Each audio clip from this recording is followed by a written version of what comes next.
Sons of Anarchy is a show that is mostly grounded in reality, at least as much as it can be for a 7-season show meant to entertain. A common criticism prevalent throughout the series, especially from those who are ingrained into MC culture, is that it can be a little melodramatic and that it can have these soap opera tendencies that can make it feel, well, unrealistic. Which, as a fan of the show, I can say is a fair critique, but at the same time, it is a TV show at the end of the day, and if it were too realistic, it'd be boring and canceled after a few episodes, so I'm willing to hear those criticisms out, even if I disagree with them. But despite the over-the-top personalities, despite the copious amounts of bloodshed, Sons has a way of staying relatively grounded, except for this one particular thing: the existence and identity of a character simply known as the Homeless Woman. Making extremely rare appearances throughout the show's 92 episodes, the Homeless Woman is seemingly just that, an unhoused person roaming the streets of Charming.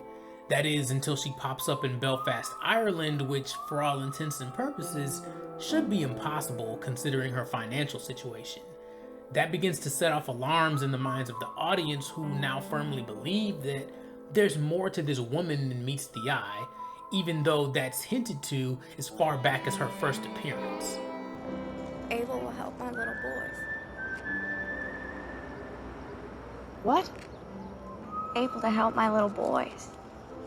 She normally makes her appearances before, during, and after moments of high stress and duress for Jax and Gemma Teller, the two main characters of the show.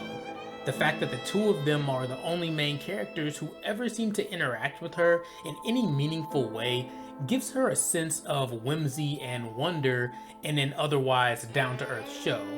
There are plenty of theories about the identity of this woman from the fandom, a few of which are maybe gassed up a little by Kurt Sutter, the most popular of which is that she's Jesus, and when you consider just how many times Jesus Christ is said within the show, that's not a bad guess at all.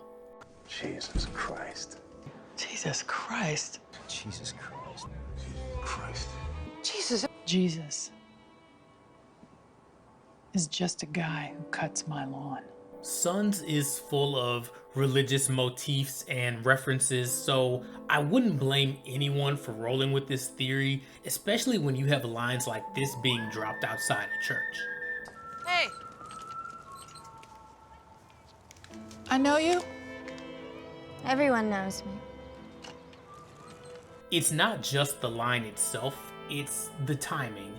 It comes at a time when Gemma is dealing with trauma and is rediscovering her faith as a coping mechanism, so this interaction with the homeless woman reads as a literal come to God moment. The episode itself is even titled Fa Guan, which in Chinese loosely translates to the judge, i.e. only God can judge, you get it. The next example is a bit of a reach, but her sole appearance in season 4 could also be seen as a reference to Jesus, as Jax notices her right before Tara is kidnapped and has her hand smashed in a van door, emulating Jesus having his hands nailed to the cross. The biggest evidence supporting the Jesus theory actually comes in the final episode and her final appearance, when Jax sees the homeless woman eating bread and wine, and that is subsequently followed by Jax sacrificing himself in a Christ-like fashion. The final shot of the series focuses in on the wine-stained bread as the pavement flows with his blood. Kurt Sutter all but confirmed the Jesus theory in a YouTube video of his, but to be honest, after watching it, I think he was being a little tongue-in-cheek. I noticed that the homeless girl pops up on several episodes. Jax runs into her, blah, blah, blah. I wonder what he's thinking when he sees her. I've answered this question 1,000 times. The homeless girl is Jesus Christ. Aside from the obvious biblical symbolism, the next most popular theory is that she's some sort of spirit, more specifically, death itself, the Grim Reaper.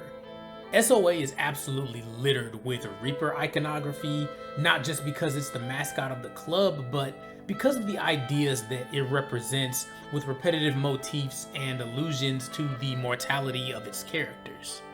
People die suddenly due to violence. People die slowly due to disease. They even die sacrificing themselves for their family. But no matter what, death has a way of making itself known and inevitable in this world.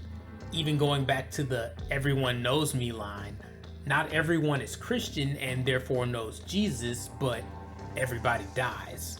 And there's a weird sort of comfort in that, represented in the show when Jax meets the homeless woman for the first time in the season 1 finale after Donna dies and offers her a blanket to keep warm, coinciding with his spiritual awakening when he fully realizes that Sam Crow needs to change in order to survive.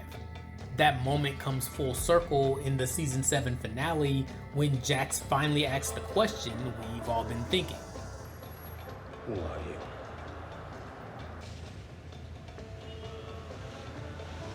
It's time.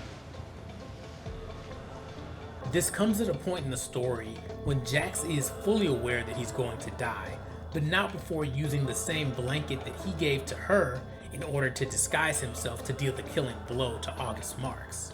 That awareness of death can also be observed when Gemma sees her for the final time during the penultimate episode while on the run from the club all the way in Oregon. Again, being in a location that she reasonably shouldn't be, feeding into her almost supernatural presence. It's implied that the reason Jax and Gemma can see her is because they were the closest people to John Teller. The traffic accident that led to his death actually ended up killing several people, including the mother of a young woman named Brooke, who blamed Sam Crow for her mother's passing. That's your wife? Yeah. Me and Emily. Why? She looks familiar.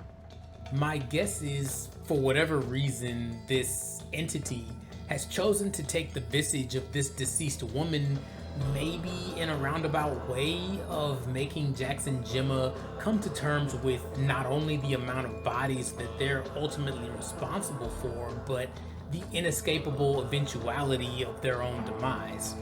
Jax used his own death as a way to keep his sons out of the fire that's burned him for his entire life. He wanted them to be free. He wanted them to be unburdened. He wanted them To be safe, my love. When the show was over, Kurt Sutter finally gave a definitive answer to the identity of the homeless woman, and in my opinion, it's the best answer that he could have given. I forget the question. What was it? Oh, homeless lady. It was about, yes. The story behind the homeless lady is whatever you want it to be. I feel like we've set the stage for it. I think the reveals at the end have the little bit of the magical quality that I wanted.